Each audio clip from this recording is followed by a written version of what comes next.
요즘 면접 과정에서 보면 어쨌든 간에 앞으로는 AI를 잘 써야겠죠. 그러니까 AI를 잘 쓰면 생산성이 5배 내지 10배 가까이 늘어날 수 있다. 그러면 어떤 사람이 과연 이거를 생산성을 더 늘릴 수 있을 것인가? 거기에 대해서는 아직은 뭐 누구도 잘 알지 못하지만 지금까지 나오는 대략적인 내용은 기반이 잘 갖춰진 사람들이 더 높은 생산성 향상을 보인다. 그럼 그 기반이라는 거는 뭐냐? 그 기반이라는 건 결국에는 CS 기초다라는 거죠. 현재까지는. 그래서 CS 기초가 결국 중요하지 않나 생각이 듭니다. 현재 기술 면접에서.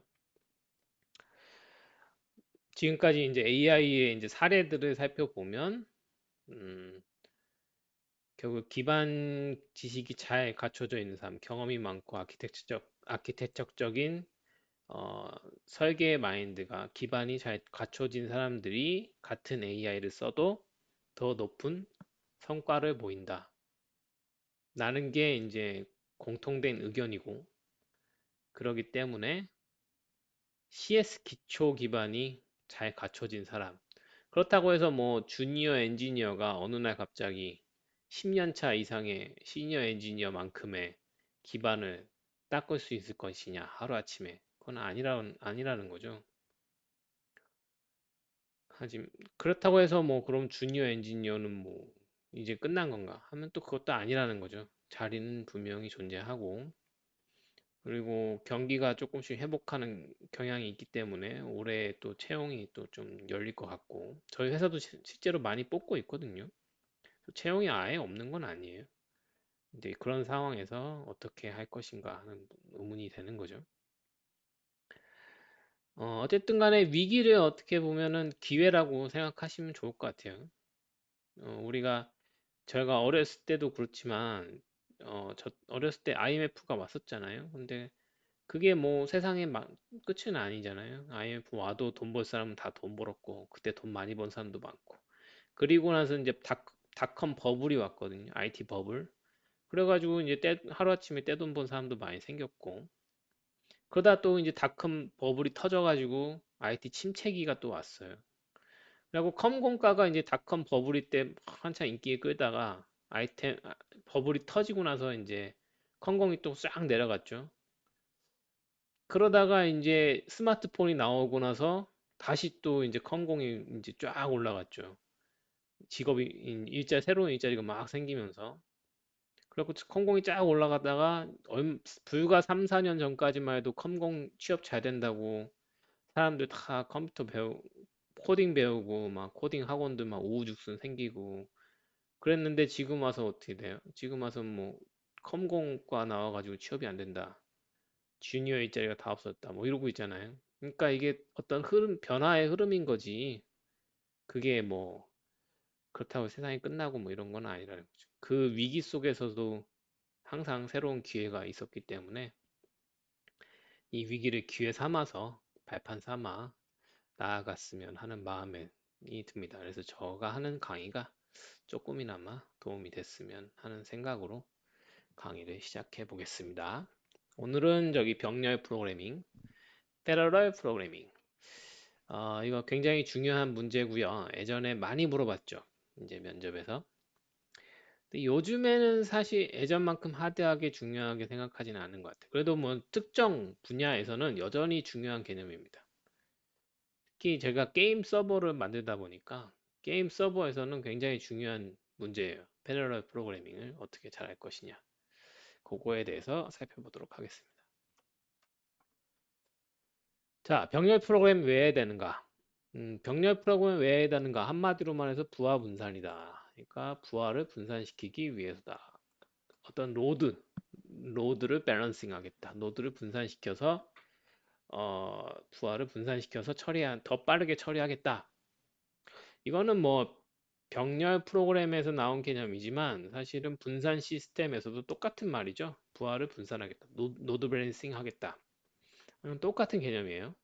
그래서 똑같은 문제가 똑같이 생기고 똑같은 해결 방법이 똑같이 생긴다는 거예요. 그래서 제가 전에도 말씀드렸듯이 CS 기초를 왜 해야 되는가 하는 거는 컴퓨터라는 거는 되게 단순한 기계고 어떤 한 가지 문제 해결 방법이 꼭 거기에만 쓰이는 게 아니라 똑같은 개념이 다른 곳에서도 그대로 쓰이기 때문에 이게 병렬 프로그램이든 분산 시스템이든 결국엔 해결하고 싶은 바는 똑같고 그 해결 방법도 똑같은 개념으로 적용되는 게 많다라는 거예요.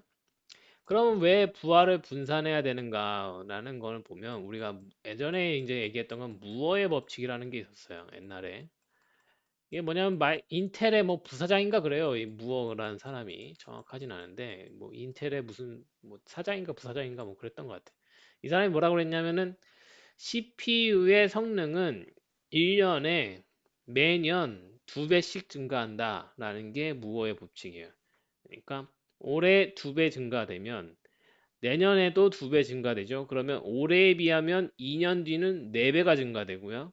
3년 뒤에는 8배가 증가되고 4년 뒤에는 16배가 증가되는 거예요. 이게 지수적인 증가다. 이렇게 지수적으로 올라간다. 라는 게 무어의 법칙이었어요. 이게 인텔에서 계속 이거를 지켜냈어요. CPU 클락스가 매년 2배씩 증가됐습니다. 근데 이게 무어의 법칙이 깨집니다. 어느 순간. 깨지면서 어떻게 되냐? 이렇게 됩니다. 이 지수적으로 증가되는 게 아니라 언제든 지수적으로 증가되는 것처럼 보였는데 어느 순간 이게 꺾이더라 이거죠. 어라운드 한 3GHz 클락 정도에서 꺾이더라. 그래서 3GHz, 지금 4GHz 정도 됐죠. 요 근방에서 어느 정도 이제 한계치가 이제 지금 5GHz를 찍을 수 있을까 하는 거는 이제 물음표인 것 같아요. 그 한계치가 왔다 이거죠. 그게 왜 그러냐? 물리적 한계에 부딪혔기 때문에 그래요. 이제 나노 공정까지 들어갔는데 이제 더 작게 들어가기에는 이 물리적 한계가 걸린다는 거죠. 그리고 서로 간의 전자기 간섭 현상이 일어나기 때문에 더 작게 들어가기가 너무 어렵다. 뭐 양자 컴퓨팅이 나오면 요 한계도 깨질 수도 있겠죠. 근데 양자 컴퓨팅이 나오기 전까지는 요 한계, 물리적 한계에 부딪혀서 더 이상 클락수를 지수적으로 증가시킬 수가 없다. 그래서 어떡하냐? 지수적으로 증가를 못하면 어떻게 하면 되냐? 그냥 2개 넣으면 되지. 이렇게 되는 겁니다. 그러니까 전에는 하나 넣었던 걸 2개 넣으면 되지. 2개 넣었던 걸 4개 넣으면 되지. 4개 넣었던 걸 8개 넣으면 되지. 8개 넣었던 걸 16개 넣으면 되지. 지금 그렇게 가고 있죠. 그래서 16코어, 뭐 32코어, 뭐 64코어 뭐 이렇게 얘기하죠. 코어 수를 계속 병렬적으로 증가시킨다. 그래서 예전에 무어의 법칙이 있을 때는 1년에 2배씩 증가되기 때문에 프로그램을 내가 만들어 놓으면 내년에 2배 빨라져요. 나는 코드를 아무런 개선도 하지 않았는데 가만히 뒀는데도 2배 빨라집니다. 자동으로. 그리고 1년 더 지나니까 2년 전에 비해 4배가 빨라지는 거죠. 그러니까 가만히 있어도 속도가 알아서 빨라지더라. 그래서 예전에 공짜 전심이다 라고 불렀어요. 프리런치다. 자, 이 무어의 법칙이 깨지면서 이 프리런치도 같이 깨졌습니다. 그래서 지금은 더 이상 공짜 점심이 없죠. 그래서 어떻게 해야 되냐? 이 클락은 그대로예요. 클락은 뭐 3.5GHz 뭐 그대로다. 그렇게 보면 클락은 매년 똑같으니까 내 프로그램은 가만히 있으면 그냥 그대로 가는 거예요. 속도 증가가 없어요. 근데 2개짜리 코어가 4개가 됐어요. 그러면 난 이 늘어난 코어를 써먹어야 되겠죠. 3.5GHz짜리 코어가 원래는 2개였는데 내년에 되니까 4개가 됐어. 근데 프로그램이 요 코어 하나만 먹고 있다고 쳐봐요. 그러면은 속도 증가가 없죠. 근데 이 프로그램이 되게 잘 만들어져서 여러 멀티 코어들을 잘 쓸 수 있게 만들어져 있다. 그러면 스스로 이 프로그램이 잘 만들어져서 병렬 프로그램이 잘 돼 있어서 코어들의 성능을 잘 빨아먹을 수 있다. 그러면 올해 2개짜리에서 돌아가던 프로그램이 내년에 4개짜리에서 돌아간다. 그러면 2배가 증가되겠죠. 그래서 여전히 공짜 점심을 먹을 수가 있다는 거죠. 근데 뭘 해야 된다? 병렬 프로그램을 잘 해야 된다. 그러기 위해서는. 그러기 때문에 병렬 프로그램이 필요하다라는 겁니다. 여기까지는 뭐 기본적인 내용이고요. 근데 뭐 꼭 세상 일이 그렇지는 않다는 거죠. 그뭐 선형적으로 증가된다는 건 아니더라 이거지. 이렇게 증가된다. 그러니까 클락이 2GHz짜리 클락에서 내년에 4GHz짜리 클락이 됐어. 그러면 2배 증가되겠죠. 클락 수가 늘어나면 선형적으로 증가가 되는데 병렬 프로그램은 2코어짜리에서 4코어짜리로 늘려가고 8코어짜리로 늘려가는데 이렇게 증가되진 않고 이렇게 되더라. 그러니까 코어 수가 는다고 해서 성능이 선형적으로 증가되지는 않더라. 그 이유에 대해서 이거를 잘 알아야 돼. 왜 그런가? 왜 코어가 2배 늘었는데 성능은 2배가 증가가 안 되는가? 이거를 잘 아셔야 됩니다. 그래서 이번 강좌에서는 그거를 강조해서 설명하도록 할게요. 자, 우선은 병렬 프로그램 알기 전에 스레드란 무엇인가를 알아야 돼요. 스레드, 직역하면요, 무슨 흐름, 뭐 실타래, 뭐 줄기, 물줄기, 뭐 이런 뜻이 있대요. 뭐 실개천, 뭐 이런 뜻이 있대요. 결국은 논리적 실행 흐름이다. 우리가 물리적 실행 흐름이 있고요. 논리적 실행 흐름이 있습니다. 그래서 얘는 논리적 실행 흐름이다. 스레드라는 건. 물리적 실행 흐름은 뭐냐? CPU죠. 우리가 저번 시간에 프로그램은 큰 문서다. 아주 긴 문서다. 두루마리다.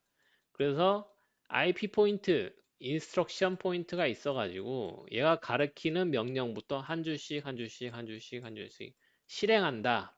이게 프로그램이다 라고 말씀드렸죠. 이게 스레드예요. 이게 실행 흐름. 그리고 이걸 실행하는 주체가 누구죠? CPU다 이거예요. CPU가 명령을 실행한다. 한 줄씩 하나씩 하나씩 하나씩 하나씩 하고 내려가고 하고 내려가고 하고 내려가고 계속 반복하는 거죠. 이 실행 흐름, 이게 실행 흐름이에요. 요거가 스레드다. 이 실행 흐름이. 그러면 단순하게 보면 어떻게 되냐? 이 흐름이 2개 있으면 병렬 프로그래밍 이렇게 되는 거예요. 스레드가 2개 있는 거죠. 흐름이 2개 있다. 자, 근데 생각해보죠. 컴퓨터의 CPU의 코어가 하나예요. 하나짜리 코어가 있어. 싱글 코어 머신이야. 근데 스레드가 2개짜리 프로그램이 있다고 쳐보죠. 실행 흐름이 2개야. 근데 그 흐름을 그 실행의 주체는 CPU는 하나예요. 그럼 어떻게 하죠? 바꿔가면서 진행합니다. 그러니까 이거 한번 했다가 요거 한번 했다가 요거 한번 했다가 요거 한번 했다. 이런 식으로 변경을 하면서 진행하는 거예요. 우리가 에, 그러니까 구분해야 될 거는 프로세서하고 스레드를 구분하셔야 되는데 이 개념을 구분하셔야 돼요. 프로세스하고 스레드. 프로세스는 이제 어떤 프로그램이라고 보시면 되고요. 프로그램이 내 윈도우즈 노트패드를 꺼냈다. 노트패드. 또 뭐 칼큘레이터 계산기를 꺼냈다. 그럼 칼큘레이터 프로세스, 노트패드 프로세스. 프로그램이라는 거는 어떤 이제 실행 파일, 요 바이너리 파일이죠. 요거를 더블 클릭하면 요 프로세스는 그 파일을 실행한 인스턴스라고 보시면 돼요. 요 실행 인스턴스가 생기죠. 그러니까 우리가 메모장 2개 열었어. 창을 2개 띄워서 그러면 프로세스가 2개가 뜬 거예요. 메모장 2개가 실행된 거죠. 메모장이란 프로그램은 하나지만 프로세스는 2개가 되는 거죠. 계산기도 마찬가지고. 프로세스란 개념은 이제 프로그램이 실행되는 주체, 그 인스턴스가 프로세스다. 스레드는 이 프로세스 안에 돌아가는 실행 흐름인 거예요. 그러니까 음, 프로세스가 스레드를 포함하고 있다. 이렇게 보시면 됩니다. 여기 안에 실행 흐름이 여러 개 있는 거죠. 그래서 프로세스가 여러 개 돌아간다. 하나의 OS에 내가 계산기를 2개 뭐 4개, 3개든 4개든 띄웠다. 그러면 병렬 프로세스. 프로세스 하나 안에 스레드가 여러 개 돌아간다. 그러면 병렬 프로그래밍, 병렬 스레드, 뭐 병렬 프로그래밍 이렇게 되는 겁니다. 2개는 비슷해요. 결국에는 실행하는 주체는 CPU고 어떤 명령을 갖고 와서 쓸 거냐 하는 차이는 있지만 어쨌든 비슷한 개념이다. 그럼 이걸 관리하는 놈은 누구냐? 이걸 관리하는 놈은 OS가 관리한다. 윈도우즈가 관리하는 거예요. 그래서 윈도우즈가 내가 메모장 옛날에 이제 윈도우 처음 나왔을 때 깜짝깜짝 놀래준 사람들이 이게 가능한가? 컴퓨터는 분명히 CPU가 코어가 하나짜리 놈인데 프로그램이 여러 개가 돌아가요, 한꺼번에. 막 그때 막 시계가 하나 떠 있고 화면에. 그리고 그때 이제 내가 처음 봤던 게 윈도우 3.1인데 너무 인상적이었던 게 이렇게 눈이 하나 있어요. 화면 바탕화면. 여기 눈동자가 있는데 마우스 커서가 있잖아요. 이 눈동자가 얘를 막 따라다니는 거야. 마우스 커서가 이렇게 움직이면 눈동자가 이렇게 가고 막. 너무 신기했어요, 그때. 이게 어떻게 가능하지? 왜냐면은 마우스를 움직이는 프로그램이 있고 눈동자를 움직이는 프로그램이 있고 계산기를 하는 프로그램이 있죠. 다 다른 거예요. 다 다른 건데 얘네들이 같이 막 동작을 한단 말이에요. 너무 신기한 거죠. 그때 당시에는. 이걸 어떻게 했냐? CPU가 하나짜리인데 번갈아 가면서 하면 됩니다. 그래서 여러 프로세스가 있을 때 OS가 이걸 스케줄링을 해요. 그래서 번갈아 가면서 하나씩 하나씩 얘 조금 하고 얘 조금 하고 얘 조금 하고 그 1초에 막 예를 들면은 1초에 10번씩 바꾼다. 막 바꿔. 계속 바꿔요. 그럼 어떻게 되죠? 마치 동시에 동작하는 것처럼 보이는 거죠. CPU가 코어가 하나짜리니까 한 번에 실행할 수 있는 건 한 번밖에 없는데 이거를 바꿔가면서 하다 보니 되게 빠르게 전환하다 보니까 마치 동시에 동작하는 것처럼 보이는 거죠. 자, 그게 옛날에 이제 싱글 코어 머신일 때 그렇게 했는데 이 코어가 여러 개 있으면 어떻게 돼요? 그러면 OS가 또 스케줄링 하죠. 야, 너는 여기서 실행하고 너는 여기서 실행하고 너는 여기서 실행. 바야흐로 이제 동시에 실행이 되는 상황이 되는 거죠. 이게 멀티 프로세스 상황이고 싱글 프로세스에서도 스레드가 여러 개가 돈다 그러면 똑같아요. 사실 멀티 프로세스랑 OS가 스케줄링 하는 겁니다. 그래서 어떤 실행 흐름을 실행할 건지 OS가 어떤 스레드를 어떤 코어에서 실행할 건지 하는 것들은 다 OS가 스케줄링 해서 자 동시에 진행하도록 잘 스케줄링 하고 있다.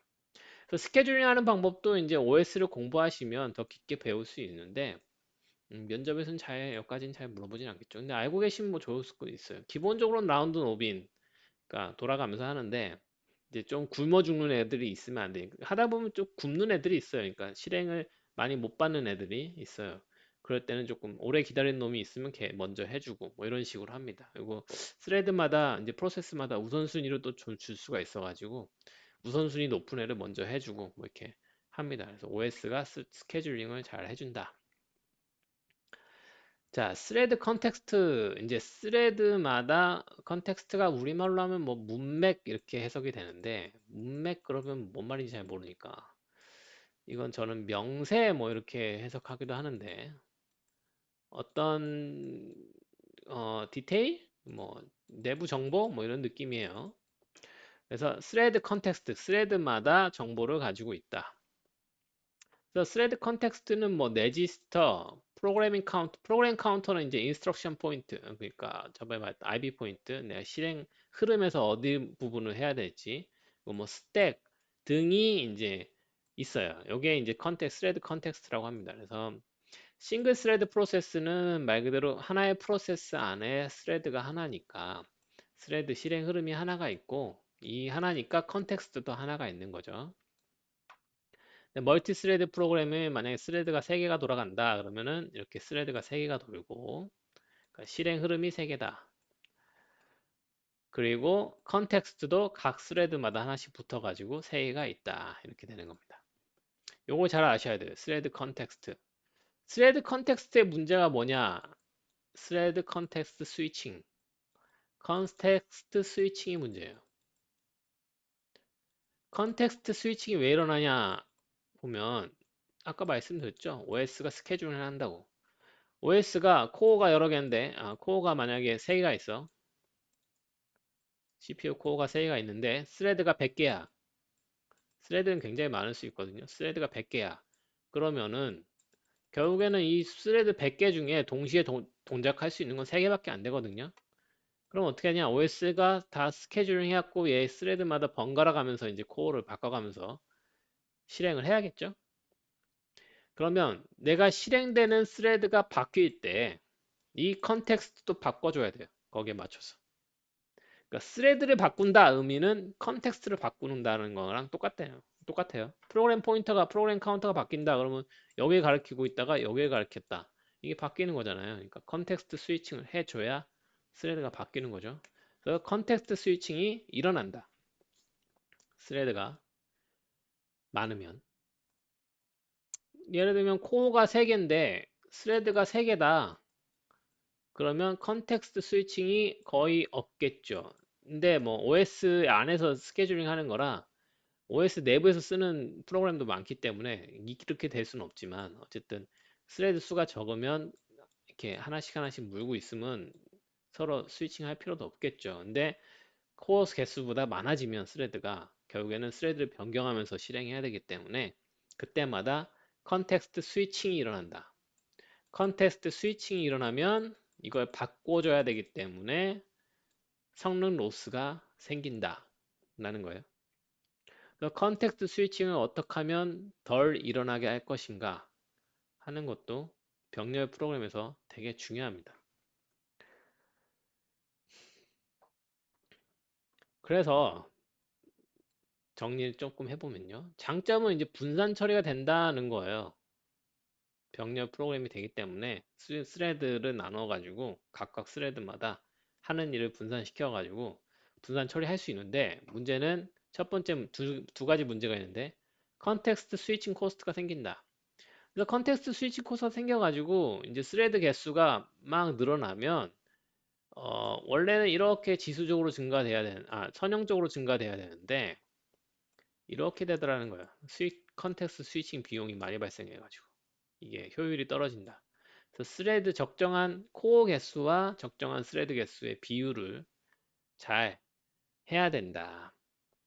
일반적으로는 코어 개수의 2배 정도 스레드를 쓰는 게 적정하다라고 했지만 그거는 이제 프로그램마다 달라요.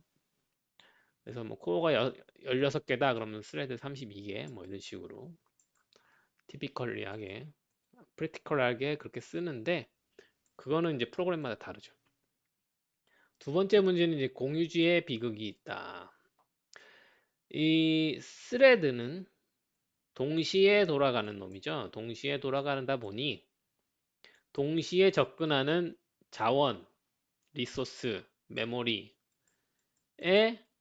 오염이 생길 수 있다는 문제가 생겨요.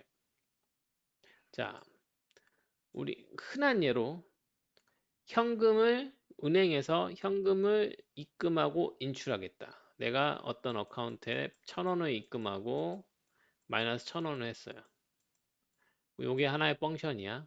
근데 요거를 이쪽 스레드에서 실행하고 무한루프로 돌면서 이쪽 스레드에서 실행한다고 쳐보죠.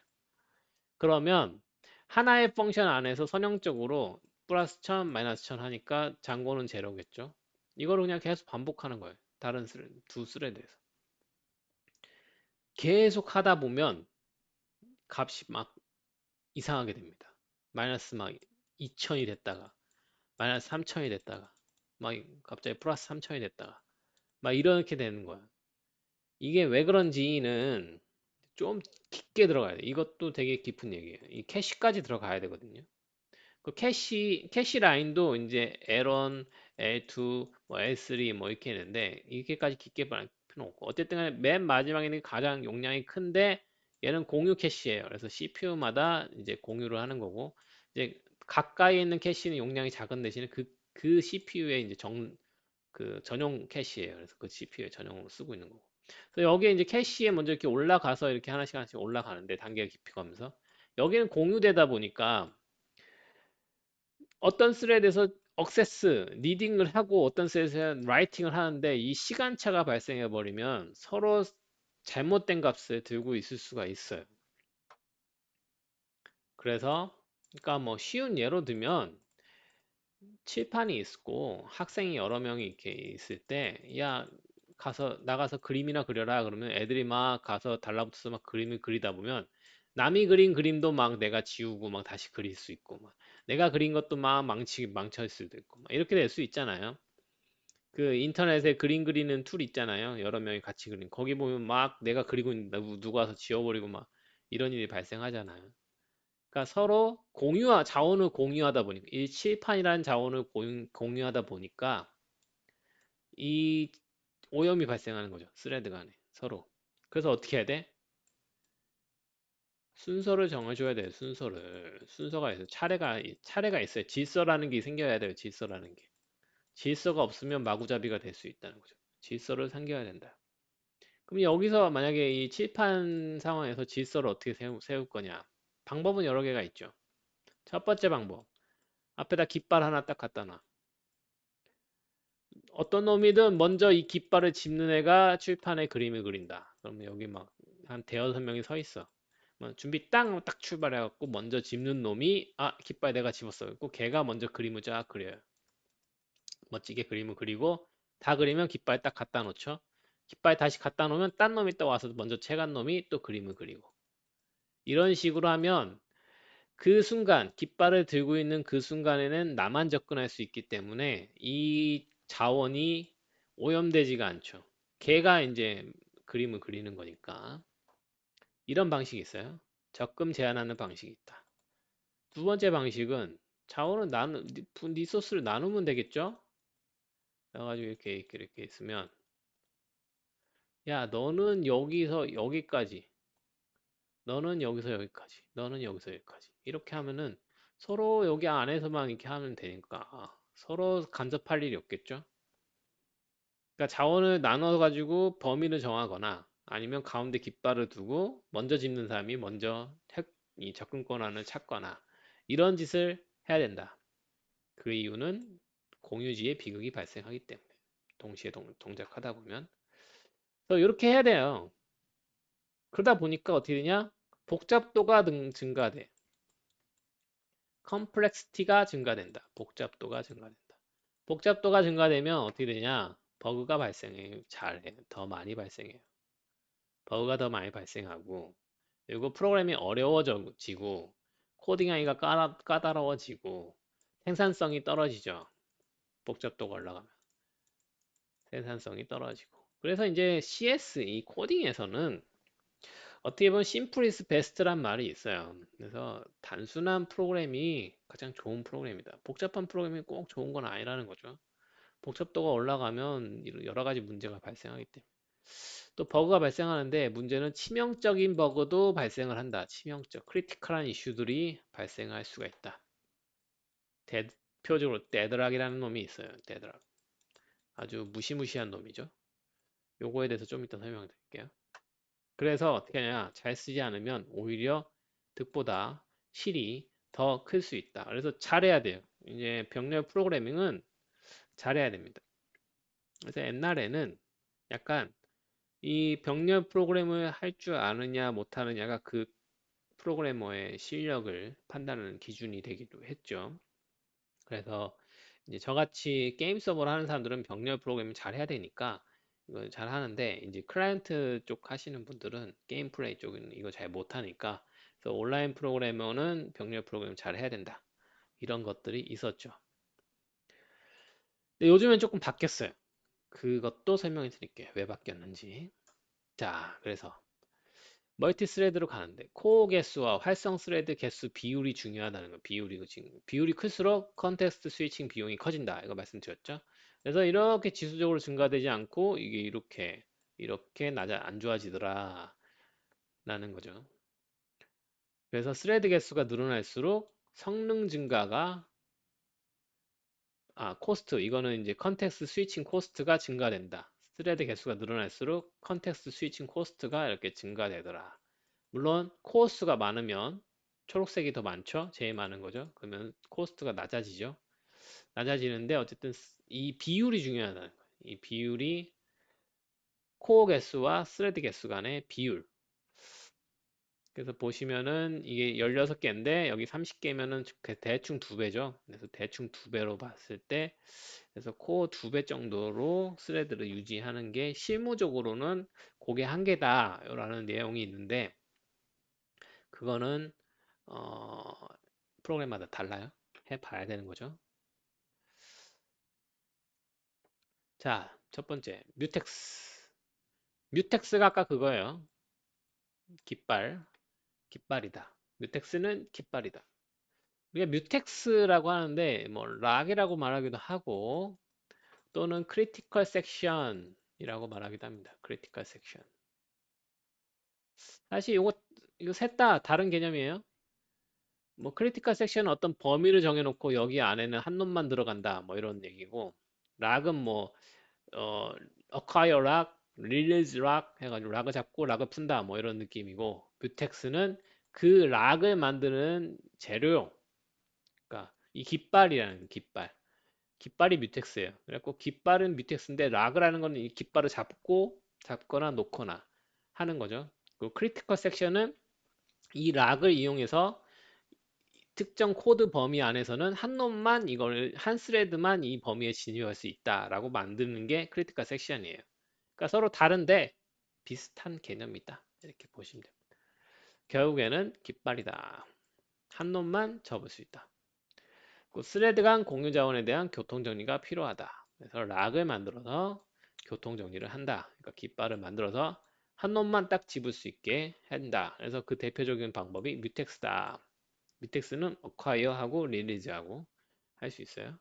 뭐 비슷하게 뭐 세마포라는 것도 있는데 잘 안 씁니다. 이거는 이제 어떤 일정한 카운트 수만큼 허용을 시켜주는 거거든요. 그래서 내가 원하는 수만큼, 그러니까 3명만 들어올 수 있다.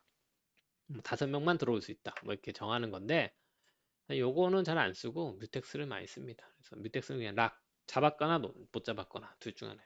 그래서 각 스레드들이 요거 대기를 타고 있어요. 대기를 타고 있으면서 저게 이 깃발이 다시 풀리기만을 대기 타고 있다가 풀리는 순간 딱 들어가서 딱 잡는, 먼저 딱 채가는 놈이 잡는 거죠. 락킹 하는 거. 자, 근데 요거에 대해서도, 이 락에 대해서도 조금 알아두실 필요가 있는데, 이제 이 스레드들이 이 락을 잡으려고 대기를 타고 있잖아요. 근데 대기를 탄다는 거는 조금 생각을 해보시면, 얘도 대기 타는지를 어떻게 대기를 타죠? 내가 확인해야 되잖아. 깃발 있냐? 없어. 있냐? 없어. 있냐? 없어. 있냐? 없어. 이걸 확인하는 거잖아. 매번 계속. 있냐? 없어. 있냐? 없어. 있어. 하면 딱 잡는 거잖아요. 그러니까 대기를 탄다는 거는 얘도 CPU를 먹는 거예요. 흐름이야. 스레드 흐름이 CPU를 돌면서 확인하는 절차가 필요하거든요. 계속 돌면서 확인하는 거. 이걸 스핀락이라고 그러는데 계속 스피닝을 돌면서 확인을 해야 돼요. CPU 자원을 먹는다고요? 쓸데없이 먹는 거죠. 그러니까 깃발은 자주 나오는 놈이 아닌데 걔가 있는지 없는지 계속 확인해야 되니까 CPU 자원을 먹고 있어요. 그러니까 되게 의미 없는 낭비죠. 그거 어떻게 해? OS가 그래서 어떻게 하냐면은 스핀을 좀 돌아요. 처음에 한 2, 30 클럭 한번 돌아봐. 한 2, 30번 체크를 해. 없어. 안 와. 깃발이 없어. 그러면 어떻게 하냐? 얘를 재워요. 그 아이들 이제 그 OS 아이들 레이어로 내려간다. OS 레이어로 내려간다. 뭐 이러는데 얘를 좀 재웁니다.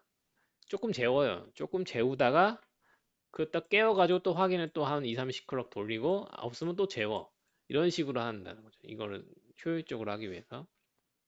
그래서 OS 이거를 커널 레이어, 어플리케이션 레이어 뭐 이러는데 스레드가 어플리케이션 레이어 있다 커널 레이어로 내려간다. 그러니까 레이어로 내려간다는 얘기는 이제 컨텍스트 스위칭이 된다는 얘기고, 그렇다는 얘기는 얘가 좀 잠들었다가 깨어났다가 이러니까 이 깨는데 또 비용이 발생하는 거죠. 그래서 요게 많이 발생하면 또 성능 로스가 생긴다는 거예요. 들어갔다 내려갔다 하니까. 그렇다고 스핀을 도는 것도 마찬가지로 안 좋은 거죠. 그러니까 결국적으로는 뭐야? 좋은 거 없어요. 그래서 어떤 자원에 대해서 많은 스레드가 기다리면 그만큼 비용은 안 좋아진다. 이렇게 보시면 돼요. 기본적으로. 뭐 방법은 없다는 거죠.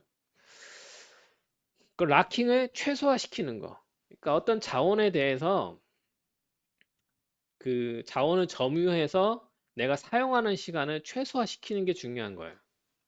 칠판에 그림을 그리는데 얘가 뭐 한 번 딱 깃발을 잡으면 뭐 1시간이고 2시간이고 그리고 있으면 안 된다는 거예요. 딴 애들 많이 기다리고 있는데 빨리 그리고 빨리 나와야 돼. 그러려면 락킹을 잡는 범위를 좁히거나 아니면 빠르게 끝낼 수 있게. 그러니까 이 범위 어디서부터 어디까지 락을 잡고 어디서부터 어디까지 범위로 어떻게 할 것이냐 요거에 대한 고민을 잘 해야 돼요. 요거 없이 그냥 무식하게 하면 성능이 안 나온다는 거죠. 그러니까 생각보다 안 나온다는 거. 그러니까 아까 말했죠. 득보다 실이 클 수 있다. 병렬 프로그램 했는데 성능이 오히려 증가되지가 않고 더 떨어지더라 하는 경우도 생겨요. 잘 못 만들면. 그러니까 그런 걸 피하려면 지혜롭게 이 락킹에 대해서도 허투루 그냥 뭐 그냥 대충 락 잡고 하면 되지 뭐 이렇게 할 수가 없다는 거죠. 자, 그 다음에 두려움의 그 이름 데드락에 대해서 설명해 보겠습니다. 데드락. 굉장히 무서운 놈입니다. 프로그램을 중단시키는 아주 크리티컬한 이슈예요. 프로그램이 멈춰버려요. 이게 뭐냐?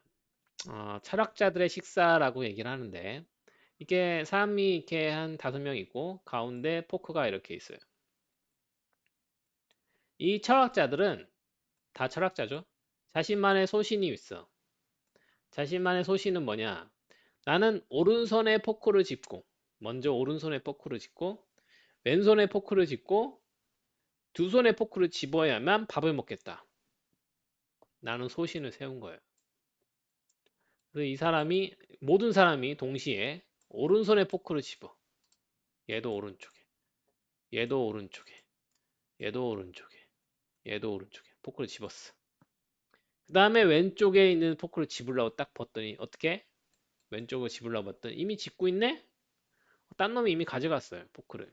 그거 어떻게 해? 기다려야겠지. 누군가가 밥을 다 먹고 저 포크를 내려줄 때까지 기다려야지. 그러면 나는 웨이트 딱 뜨는 거죠. 기다려야겠다. 나는 소신이 있으니까. 나는 한 손으로 밥을 먹을 수 없거든요. 내 소신에서는. 얘가 웨이트 하고 있어요. 얘는 어떻게 해? 얘도 오른쪽에 집었죠? 왼쪽 집으려고 봤더니 없네? 얘도 웨이트. 얘 어떻게 해? 얘도 똑같아. 소신이 있어, 다들. 얘도 웨이트. 다 웨이팅. 모두가 모두를 기다리는 상황이 발생해요. 이게 데드락입니다. 그래서 모든 스레드가 다 다른 스레드가 락을 놓기를 기다리는 상황이 발생하는 거죠. 서로 간에 교착 상황이 발생했다. 그래서 데드락이 발생했다. 그럼 어떻게 해요? 멈춰요.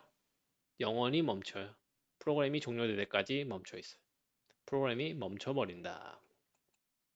가장 무서운 상황입니다. 이제 실제적으로 프로그램은 어떻게 되냐? A라는 락이 있고 B라는 락이 있을 때 어떤 데서는 A를 잡고 B를 잡고 어떤 데서는 B를 잡고 L을 잡으면 어떻게 되냐? 한 스레드는 A를 먼저 잡고 이제 B를 잡으려고 하고 있고 다른 스레드는 B를 잡고 A를 잡으려고 하는 상황이 생겨요. 그러니까 하나의 스레드가 A를 잡고 있고 하나의 스레드가 B를 잡고 있어. 똑같죠? 포크를 기다리는 상황이에요. 얘는 A를 잡고 싶어 하고 얘는 B를 잡고 싶어요. 서로 못 잡죠. 서로 꽉 잡고 있으니까. 그럼 어떻게 해? 계속 기다려요. 놓을 때까지. 아무도 안 놓쳐. 그러니까 멈춘다. 그러면 이껏 설명하면 누가 그렇게 만들어? 그렇게 안 만들면 되잖아. 누가 그렇게 멍청하게 하지? 데드락은 되게 멍청한 버그 아니야? 이렇게 말할 수 있겠죠. 그런데 실제로 해보면 그렇지 않습니다. 프로그램이라는 건 코딩이라는 건 되게 복잡해서 내가 어떤 상황을 다 예상해서 점검할 수가 없어요. 가령 예를 들면 그 이제 게임 프로그램 게임을 예를 들면 전투를 만드는데 A가 B를 때려. C가 B한테 힐을 줘. 뭐 동시에 이게 동시에 일어난다. 쳐봐요. 얘를 때리는데 얘는 힐을 줘. B를 때리는데 그러면은 B를 때리는데 HP를 깎아야죠. HP라는 자원이 있어. 그래서 이 자원을 다른 스레드가 내가 깎고 있는 아까 은행 잔고랑 똑같아요. 플러스 마이너스를 하는데 다른 놈도 같이 플러스 마이너스 하면 얘가 오염이 되거든요. 그러니까 막아야 돼 그거를. 락을 잡고 이 자원을 보호해야 돼요. 그래서 HP라는 자원을 보호해야 되는데 이 어택이 이제 하는 일이 뭐 예를 들면 덱, 뭐가 있을까? 어질리티, 뭐 예를 들면 어질리티란 스택에 관련이 있다. 이게 높으면 데미지를 더 받는다. 뭐 이런 식으로 했다고 쳐봐요. 근데 힐을 하는데 힐도 HP를 증가시켜야겠죠? 같은 자원에 접근해요. 근데 얘도 어지리티라는 항목이 필요해. 그럼 두 개의 자원이 필요한 거예요. 두 개의 자원이 필요하고 둘 다 락을 잡으려고 하고 있죠. 근데 스레드로 돌아가다 보니까 어떤 놈은 어느 걸 먼저 잡고 어떤 놈은 어느 걸 나중에 잡고 이렇게 된단 말이죠. 그러다 보니까 어떻게? 데드락이 발생해요. 이거를 기획한 사람이나 코딩한 사람이나 몰라요. 만들 때는. 이건 전투를 만든 사람은 전투만 만들고 힐을 만든 사람은 힐만 만들고 이러다 보니까 몰라. 어떻게 돼? 근데 문제는 뭐냐면은 이게 운이에요, 운. 발생하는 게. 항상 발생하는 문제가 아니에요. 대부분의 경우에는 발생 안 해요. 대부분의 경우는 알아서 잘 해. 왜냐? 스레드가 동시에 돌고 있어도 같은 NPC를 서로 다른 놈이 동시에 한 놈은 때리고 한 놈은 힐을 주는 경우가 얼마나 있겠어요. 프로그램을 돌리는데 예를 들면 같은 NPC한테 한 놈은 때리고 동시에 때리고 힐을 같이 동시에 줘야 돼. 그래야 이 상황이 발생해요. 그런 경우는 발생을 안 하죠. 대부분의. 언제 발생하네? 테스트 환경에서는 발생 안 해. 테스트는 이렇게 테스트 안 하거든요. 그냥 때리고, 잘, HP 잘 깎이네? 오케이. 힐 주고, HP 잘 올라가네? 오케이. 이거 동시에 안 해요. 동시에 테스트 하기도 힘들고. 근데 어떤 환경에서 잘 발생하죠? 라이브 환경에서. 라이브 환경에서는 100% 발생합니다. 이런 상황. 그러니까 어떻게 돼요? 이 데드락은 배포가 돼야 발생한다. 라이브가 돼야 발생한다. 너무 무시무시한 거죠. 게임이 서비스 되고 있는데 서버가 죽어버렸어. 서버 죽지도 않아요. 멈춰버렸어. 죽었으면 죽었는 줄 알죠. 죽으면 우리가 뭐냐? 콜스택을 받잖아. 어디서 죽었는지가 나와요. 근데 멈추면 우리가 콜스택을 볼 수가 없어. 물론 그때 디버거를 연결해가지고 포즈를 시켜서 콜스택을 받아볼 수는 있어. 근데 멈췄다는 거는 죽었다는 게 아니니까 사인이 아직 안 와요. 그래가지고 이런 상황이 생긴다. 뭐 여러분 뭐 기억 아실지 모르겠지만 옛날에 와우 월드 오브 워크래프트가 처음 오픈했을 때 모내기 버그라고 있어요. 모내기 버그. 그 모내기 버그가 뭐냐면은 그 캐릭터가 루팅 아이템을 집을 때 그대로 멈춰버리는 사건이 있습니다. 딱 루팅을 하려고 하는데 딱 그대로 그 자세로 딱 멈추는 버그가 있었어요. 그게 모내기 버그인데 이거 데드락이죠. 근데 서버는 안 죽어요. 심지어 얘네들은 이동도 해. 이 자세 그대로 이동도 막 해. 근데 서버도 안 죽었어. 요 시스템 전 일부만 딱 멈추는 거예요. 그러니까 이런 무시무시한 버그. 잡기도 힘들어요. 재현도 잘 안 돼. 재현은 뭐 어떻게 해야 재현을 해야 하는지가 되게 어려워요. 그러니까 아까 예를 들면 누가 때리고 힐을 줘야 되잖아. 근데 이거를 코드를 보고 나서 나중에는 보면은 그래 그렇지 하는데 이거를 발견하기까지는 모른다는 거예요. 발견하기가 너무 힘들어. 그 데드락이 굉장히 무시무시한 놈이에요. 예, 좀 무시무시한. 엄청나요. 그래서 이거를 고치기도 쉽지 않아요. 사실은. 어떻게 보면 이런 병렬 프로그램을 해야 되나? 이렇게 무시무시한 놈이 있고 성능 그것도 많이 없고 득보다 실이 클 수도 있고 데드락이라는 무시무시한 크리티컬한 이슈도 있는데 병렬 프로그램 해야 돼? 하는 문제가 있죠. 그래서 옛날에 이제 게임 서버 얘기 드리면 옛날에 이제 크게 양대 산맥이 있어요. 그리고 싱글 스레드 서버가 있고 싱글 스레드 서버, 멀티 스레드 서버로 양대 산맥이 이제 있는 거죠. 그래서 뭐 우리가 서버 할 때 10K 서버 이러는데 10K 서버. 10K 서버는 뭐냐? 만 명의 동시 접속사, 만 명 CCU. 그러니까 하나의 서버 인스턴스를 만 명이 받겠다 그러면 이거 10K 서버, 이 궁극의 서버라고 이제 말을 하는데 하나의 서버 인스턴스가 만 명을 받겠다. 이제 와우로 같으면 와우의 아제로스에 만 명이 한꺼번에 들어간다. 이런 건데 이 10K 서버를 만들려면 결국엔 멀티스레드를 갈 수밖에 없어요. 그러니까 싱글 스로드로는 이게 감당이 안 돼. 근데 또 생각해보면 야 10K 꼭 가야 돼? 우리는 1K 서버 10개 만들겠어. 1K 서버 1000명 받겠다. 싱글 스레드로 충분하거든요. 그래서 싱글 스레드 만들고 이거 10개 만들면 되지. 왜 굳이 10K 가야 돼? 뭐 이런 두 개의 양대 산맥이 있다는 거죠. 그래서 나는 이빠이 멋있게 우린 10K 10,000명 딱 받을 거야. 그럼 멀티 스레드로 가야 되는데 멀티 스레드 가려면 결국 데드락 문제와 성능 로스를 잘해야 된다. 그래서 어떻게 잘할 것이냐에 대해서 다양한 병렬 패턴이 만들어졌습니다. 이런 문제들이 그러니까 이게 그냥 한다고 해서 되는 문제가 아닌 거예요. 잘해야 돼. 잘하려 보니까 미리 고민한 사람들도 많이 있겠죠. 그래서 솔루션들이 생겨났다. 그래서 어떤 패턴들이 만들어졌다. 패턴도 있고 프레임워크도 있고 여러 가지 솔루션들이 만들어졌어요. 그래서 지금은 어떻게 되냐? 병렬 프로그램을 뭐 처음부터 이렇게 짜가 만들어 갖고 다 하는 사람은 없을 거예요. 다 잘 알려진 이 솔루션들을 이용한다. 그래서 몇 가지 그래서 이 패턴들이 어떤 게 있고 어떤 방식으로 처리가 되는지를 잘 아셔야 돼요. 지금의 뭐 무식하게 병렬 프로그램 내가 스레드 막 만들어 갖고 막 하겠다 하는 사람은 이거는 지옥으로 가는 문을 여는 거죠. 한번 당해봐야 돼 그런 거. 저도 당해봤기 때문에 한번 당해봐야 돼. 그래 얼마나 어려운지. 그래서 그렇게 하면 안 되고 저기 뭐냐 잘 알려진 패턴들이 있으니까 그걸 잘 알고 써야 된다. 첫 번째, fan in, fan out. fan out, fan in인데 fan out, fan in. 우리가 부채를 이렇게 펼치듯이 부채를 쫙 펼쳤다가 오므리는 방식이에요. 그래서 fan out 한다. 그래서 이렇게 쫙 펼쳐서 분산을 쫙 시키는 거예요. 그리고 작업을 막 딱 던져요.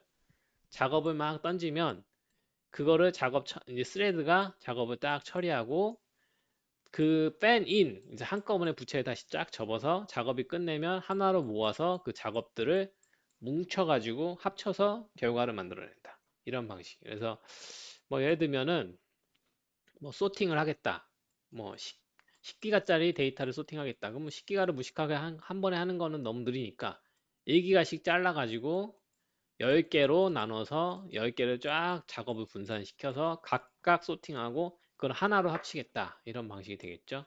그래서 디바이드 앤 컨커 방식이다. fan in, fan out. 근데 여기서 이제 이 작업들은 누가 하냐? 보통 이제 스레드 풀이라는 놈이 있어가지고 스레드 대기하고 있는 워커 스레드들이 있는 거예요. 워커 스레드들이 대기하고 있다가 작업이 날라오면 되는 놈부터 뭐 우선 빨리빨리 처리하는 거죠. 이런 방식으로 한다. 그래서 디바이드 앤 컨커 방식. 그래서 이건 정확하게 보면 그냥 똑같이 머지 소트랑 똑같고요. 그 다음에 분산할 때 보면은 맵 리듀스랑 똑같고요. 똑같은 방식이에요. 그래서 말씀드렸듯이 CS라는 거는 여기서 쓴 방법이 저기서도 쓰고 저기서 쓴 이렇게 한다는 거예요. 그래서 빼인 빼아웃이 있다. 뭐 비슷한데 또 이제 컨베이어 벨트 시스템이 있다. 프로듀서 컨슈머 패턴. 프로듀서가 어떤 거를 만들어내면 그거를 대기 타고 있는 컨슈머가 제가 나왔네 하고 그걸 받아서 처리하는 방식. 그래서 이건 뭐 메시지 프로바이더 서브스크립터 이렇게 말하는 서브스크립션이라고 할 수도 있고 서브스크립터 방식이라고 할 수 있고 이 방식은 또 분산 시스템에서 그대로 씁니다. 우리가 메시지 버스 가운데 두죠. 카프카 같은 거. 카프카 두고 카프카에서 프로듀서가 메시지를 만들어내면 이거를 서브스크라이브 하는 놈들한테 얘가 카프카가 발송을 해주죠. 그러면 걔네들이 그 메시지를 받아서 처리하는 거죠. 똑같은 방식이에요. 그래서 프로듀서가 있고 메시지를 생성하면 메시지 큐가 있고 메시지 큐에서 서브스크리버한테 메시지를 던져서 걔가 처리하는 방식. 그러면 이거는 어떻게 되냐? 이 자원에 관해서는 프로듀서와 메시지 간에는 서로 간섭을 하지 않죠. 오로지 전달하는 데이터는 이 메시지 버스 안에 들어가는 이 메시지들 이것들이죠. 그러니까 이 메시지만 서로 교환할 뿐이지 서로 간에 간섭을 하지 않으니까 둘 사이에서 서로 다른 스레드에서 돌아가도 되고 프로듀서와 컨슈머가 그리고 둘 사이에 어떤 락킹도 필요 없죠. 그냥 가운데 이 메시지 큐만 잘 만들면 되는 거예요. 이런 방식들이 있다. 요거가 이제 기본이고요. 요거를 가지고 만든 프레임워크들이 있습니다. 대표적으로 보면 아까 프레임워크라고 있는데 자바의 함수형 언어 버전인 스칼라를 기반으로 둔 프레임워크예요. 근데 뭐 이건 자바니까 꼭 스칼라를 안 써도 돼요. 함수형 언어가 너무 어렵기 때문에. 근데 어쨌든 아까는 스칼라를 기반으로 두고 있다. 기본은 액터 베이스 모델이에요. 이 아까가 뭐의 약자인지 모르겠어. 아무튼 액터 베이스 모델이야. 액터가 기본이다. 그래서 게임이든 뭐든 게임으로 예를 들면 뭐 NPC나 뭐 캐릭터나 뭐 총알 같은 것도 액터가 될 수가 있죠. 어떤 다른 오브젝트들과 상호작용하는 모든 오브젝트는 다 액터다라고 보면 돼요. 그래서 각각 액터들이 있고 액터들이 서로 간섭하지 않아요. 서로 다이렉트하게 상호작용하지 않아. 대신 메시지를 던지고 주고받는다. 메시지를 주고받는다. 그래서 내가 너한테 메시지를 보내면 네가 나한테 메시지를 보내고 이런 식으로 서로 간에 다이렉트하게 인터랙션 하지 않고 메시지를 보내서 어싱크로스하게 비동기적으로 처리하는 방식. 서로 간에 다이렉트하게 간섭을 안 하기 때문에 각 액터는 서로 다른 스레드에서 돌아가도 상관없어요. 그리고 공유되는 자원이 없죠? 서로 간섭하지 않으니까 락킹도 잡을 필요 없죠. 대신 메시지만 주고받는다. 이게 이 방식으로 처리된 액터 모델이라고 하고요. 대표적으로 액터 모델의 대표적격이 이제 아까 프레임워크가 있습니다. 액터 모델 여러 가지 많은데 뭐 프로토브 액터라는 것도 있고 뭐 여러 등등 많은데 대표적으로 아까 프레임워크이다. 메시지만 처리되기 때문에 모든 메시지들은 비동기로 처리된다. 그래서 예를 들면 게임에서 예를 들면 내가 너를 때렸어. A가 B를 때려. 근데 때리는데 다이렉트하게 때리지 않아요. 그냥 편지를 보내는 거야, 걔한테. 야, 내가 너 때렸으니까 너 피 얼마 깎어. 이렇게 편지를 보내. 그러면 걔가 편지를 받고 내가 맞았네? 그러면 내 피는 내가 깎아야지. 하고 자기가 자기 스스로 피를 깎는 거죠. 이런 방식으로 돌아가. 편지를 주고받는 방식이기 때문에 편지가 가는 시간이 있다는 거예요. 이게 동기식이 아니라는 거예요. 싱크로스하지 않고 어싱크로스하다. 비동기 처리다. 그래서 어싱크로스하기 때문에 요거 이게 생각보다 이 보면은 그림은 되게 아름다워 보이거든요. 멋있어. 괜찮아. 효율적이야. 각 액터들 따로 동작하고 비동기로 메시지를 주고받고 좋겠는데 실제로 해보면 생각보다 골치가 아픈 일이 굉장히 많습니다. 그 동기로 처리하면 이게 탁탁탁탁 절차적으로 이렇게 진행이 되는데 비동기로 처리하니까 우리가 그 자바스크립트 프로미스 패턴 있죠? 프로미스 패턴도 비동기 방식이잖아요. 그러니까 코드 로직이 뚝뚝뚝 떨어져 가지고 콜백에 가기 때문에 어디까지가 진행되다가 어디서 빠꾸가 먹었는지 어디서 뻑이 났는지 너무 어렵다는 거죠. 이런 거 파악하는 게. 여러 가지 문제점들이 있다. 하지만 이런 방 잘 쓰면 되게 효율적으로. 그래가지고 뭐 여담이지만 제가 게임 업계에 오래 있었다 보니까 NC 방식이 약간 액터 모델 방식이에요. NC의 서버 방식이. 그 옛날에는 게임 서버를 만들 때 약간 무공 비급처럼 서로 감췄거든요. 그래가지고 그때는 뭐 이게 액터 모델이다 뭐 이런 것도 몰랐고 그냥 원래 이런 코드가 있었어. 이런 시스템이 내려오는 거죠. 전래되는 거죠. 그래가지고 NC 방식의 서버가 있고 넷마블 방식의 서버가 있고 막 이런 식인 거야. 그래서 내가 어디 입사하냐에 따라서 따라서 그러니까 마교에 입사하느냐 아니면은 뭐 소림사에 입사하느냐에 따라서 그 비급을 물려받는 거야. 되게 뭐 지금 돌이켜 보면 바보 같은 짓이죠. 서로 좀 공유하고 오픈했으면 이 방식을 서로 간에 개선을 하고 더 좋게 만들 수도 있었을 텐데 각자 자기 거를 막 감추고 막 무공 비급처럼 이러다 보니까 그게 생각해 보면 그게 뭐라고 막 그래가지고 옛날에 제가 처음 입사할 때는 막 네트워크 코드를 다 매크로로 만들어 가지고 우리가 자바에서 옛날에 자바스크립트에서 옛날에 압축해 가지고 다 그 이름도 다 바꿔버리고 한 글자로 다 바꿔갖고 막 못 알아먹게 막 코드를 바꿔버리잖아요. 똑같이 네트워크 코드를 다 그런 식으로 바꿔갖고 가지고 계셨던 분이 있어요. 자기만의 이제 노하우로. 그다음에 아무도 못 알아보게 만들고.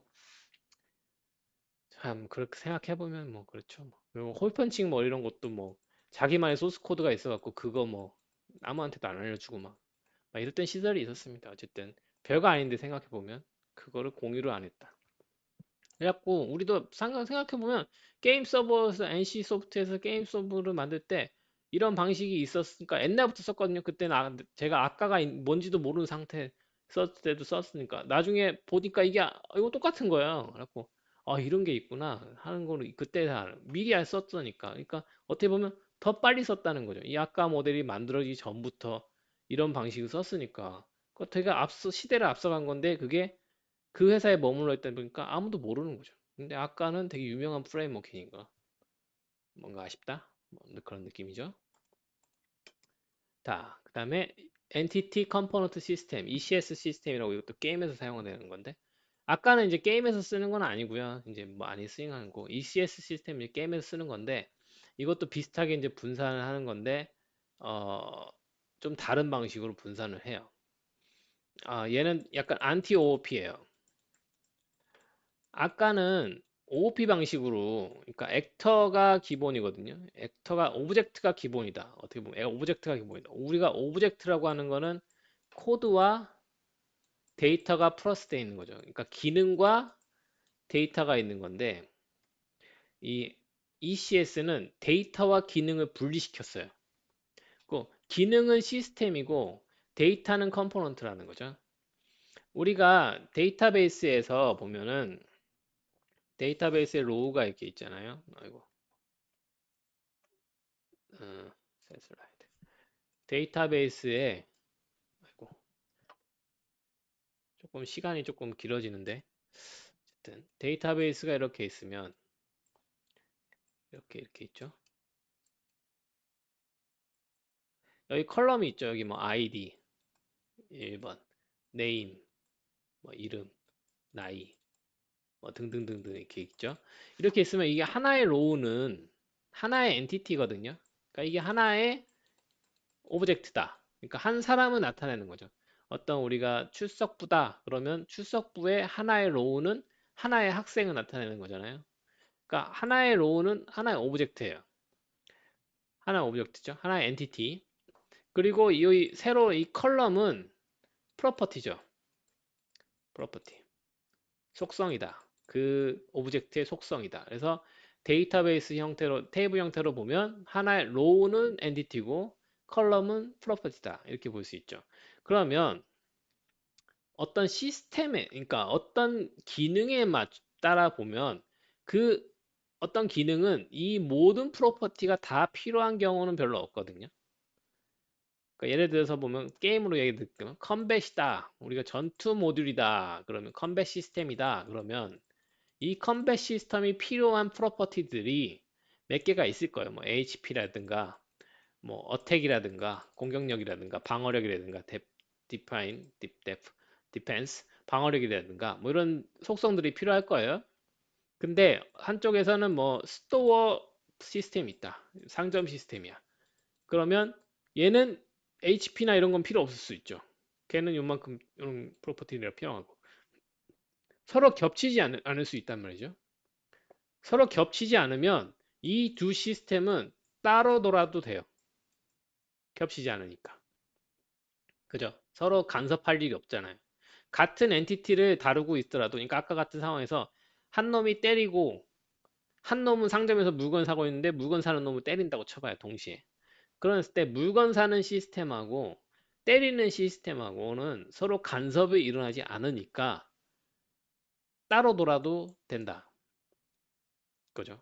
이런 아이디어로 시작하는 거예요. 그래서 데이터와 기능을 분리시켜 가지고 기능별로 필요한 데이터들을 묶어갖고 처리하게 분산해서 동시에 처리할 수 있도록 만든 게 ECS 시스템입니다. 그래서 시스템들이 있고 뭐 컴뱃이라든가 퀘스트라든가 스토어라든가 있고 각 엔티티들이 있는데 이건 아까 그 데이터베이스 테이블을 이렇게 뒤집은 거죠. 세로로 엔티티들이 있는데 이제 각 컴포넌트는 데이터예요. 데이터들이 있는 거죠. 컴포넌트들이 데이터가 있어서 컴뱃 시스템은 만약에 이 컴포넌트가 필요하고 퀘스트는 이게 필요하고 스토어는 이게 필요하다. 그러면 서로 간에 간섭을 안 하니까 서로 따로따로 돌아도 되겠다 하는 거죠. 근데 어떤 시스템이 있는데 얘는 이거 두 개가 필요해. 그럼 어떻게 하죠? 의존성이 생기는 거예요. 그러면 이제 시스템 간의 의존성이 생기니까 그때는 의존성 그래프를 그려가지고 그러면 얘는 이렇게 의존이 되니까 그러니까 얘네 둘이 다 끝난 다음에 이 시스템을 돌리면 되겠다라는 의존성 그래프를 그릴 수가 있거든요. 그래서 그려가지고 그러면 이거는 하나의 흐름으로 두면 되겠다. 이 두 개의 흐름이. 그리고 얘는 따로 떨어졌으니까 얘는 따로 별도 흐름으로 가면 되고. 그래서 이런 식으로 의존성을 분석해서 스레드를 나눠가지고 처리하는 방식이 ECS 시스템입니다. 뭐 이런 식으로 분산을 하기도 한다. 그래서 앞에서 말했듯이 아까랑 뭐 ECS나 다 분산을 하는 방식인데 어떻게 접근하느냐가 다른 거예요. 그 다른 접근 방식들이 있고 결국엔 얘네들이 왜 이런 짓을 하냐? 아빠에 말했듯이 이 락을 안 잡으려고 서로 간의 간섭을 최대한 억제하려고 없애려고 하는 방식이에요. 왜냐하면 락을 잡으면 성능이 로스되고요. 최악의 경우에는 데드락이 발생할 수도 있으니까. 그래서 이런 패턴들이 있고 프레임워크들이 있으니까 요거 잘 이용해서 분산 시스템을 잘 빨아먹어야 코어의 성능을 잘 빨아먹어야 된다. 멀티코어의 성능을. 자, 그리고 마지막으로 이제 고루틴, 마이크로 스레드에 대해서 말씀드리겠습니다. 마이크로 스레드는 아까 우리가 결국에는 이 성능 로스가 왜 생기냐? 컨텍스트 스위칭 때문에 생긴다고 그랬죠? 그러면 아이디어는 간단해요. 야, 코어가 있어. 코어가 있으면 코어가 3개가 있다고 쳐보죠. 그러면 스레드를 3개만 만들고 절대 바꾸지 말자. 3개 딱 묶어요. 그러니까 OS 스레드와 논리 코어 사이, 논리 프로세서 간에 결합을 시켜가지고 두 개가 안 바뀌게 맞도록 해보자. 하면 안 바뀌니까 컨텍스트 스위칭은 절대 일어나지 않죠. 바뀔 일이 없으니까. 대신에 여기에 이제 마이크로 스레드라는 놈을 만들어서 얘가 여러 개가 이렇게 얘가 바꿔가면서 요거를 바꿀 수 있게 해보자 하는 아이디어가 그 마이크로 스레드 고루틴 GPM 모델이라고 보면 됩니다. 그럼 여기 안에서 컨텍스트 스위칭 일어나지 않나요? 예, 맞아요. 여기 안에서 컨텍스트 스위칭 일어나는데 요거를 되게 라이트하게 해결하자. 가볍게. 왜냐하면 여기는 이제 커널 영역이라고 해서 OS 안쪽 영역이거든요. 그래서 요거가 여기 안에서 컨텍스트 바뀌는 건데 무거우니까 이 바깥에서 이걸 가볍게 바꾸는 방법을 만들어 보자라는 게 고루틴의 아이디어예요.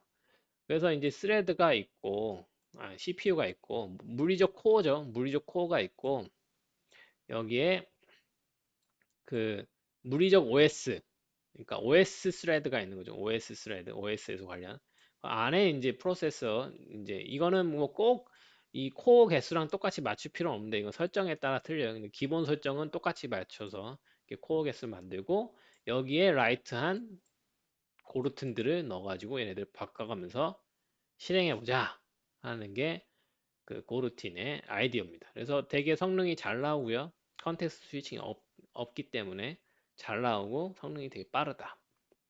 비슷한 개념으로 이제 코루틴이라는 것도 있어요. 코루틴. 코루틴은 이제 스레드 안에서 이제 IP 포인트하고 스택을 포인터를 바꿔가면서 이제 쓰겠다. 그러니까 하나의 흐름이긴 한데 요거를 조금 이렇게 분기하는 느낌?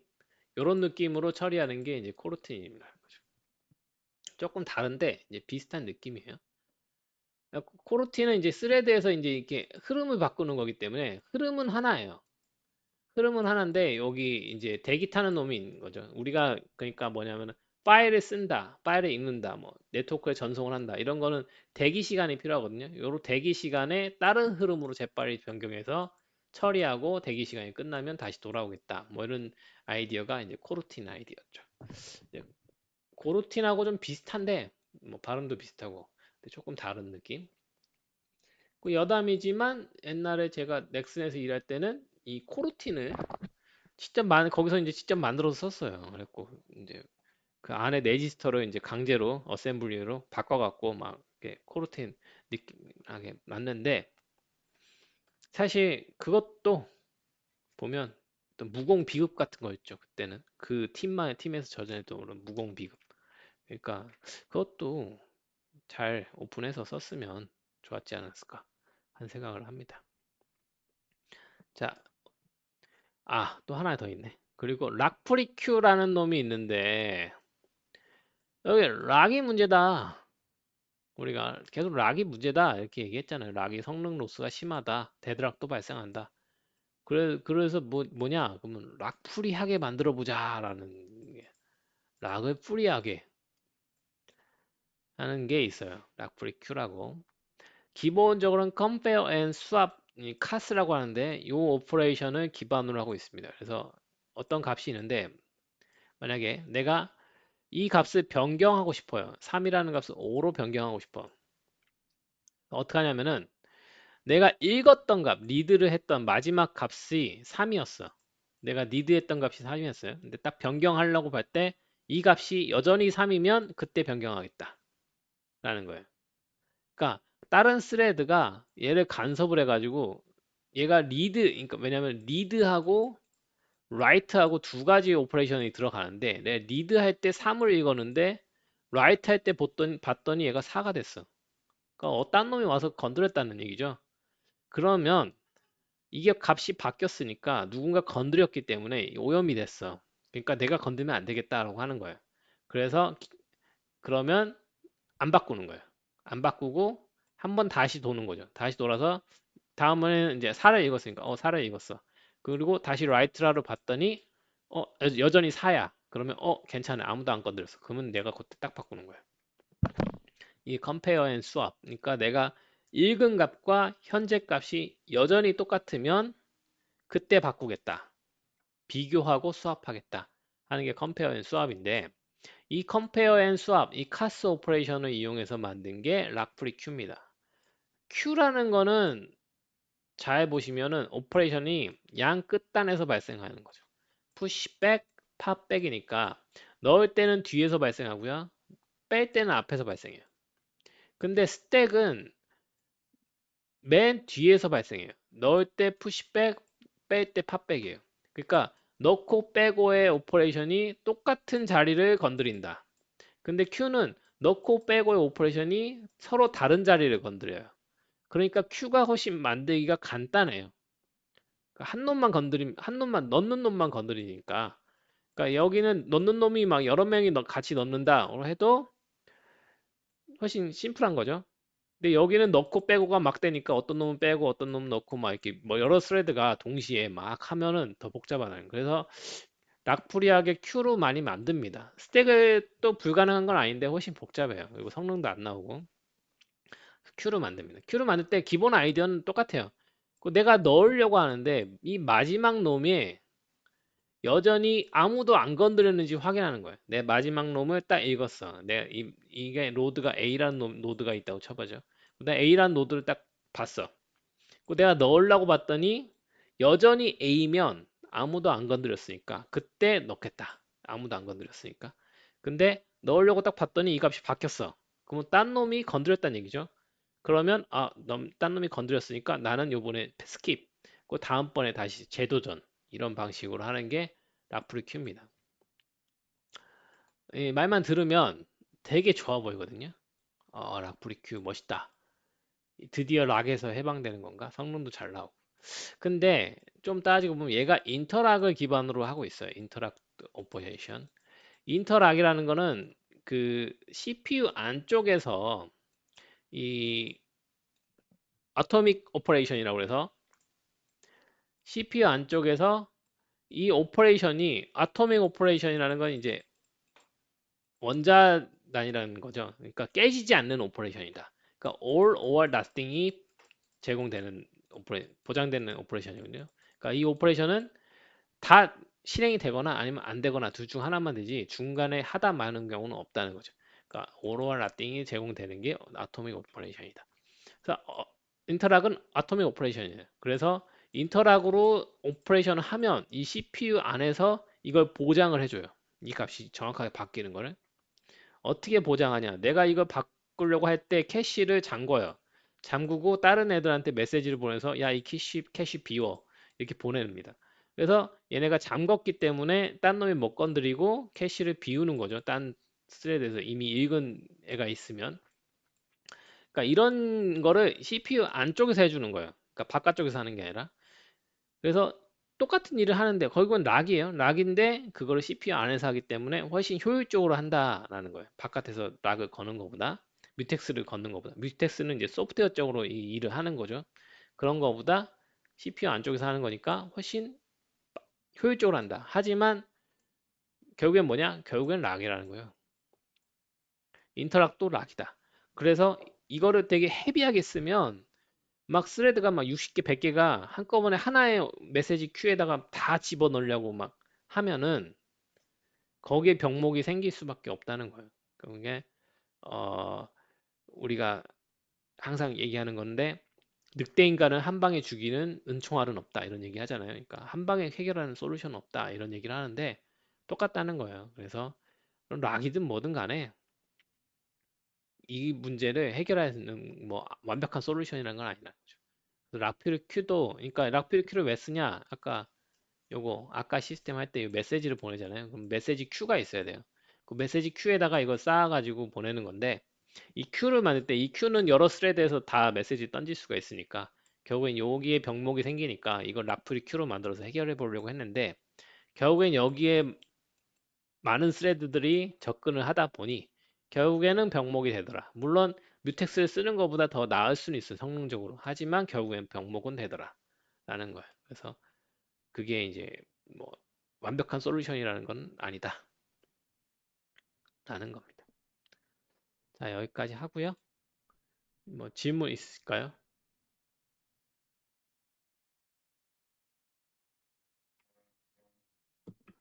질문 있으시면 질문해 주시면 됩니다.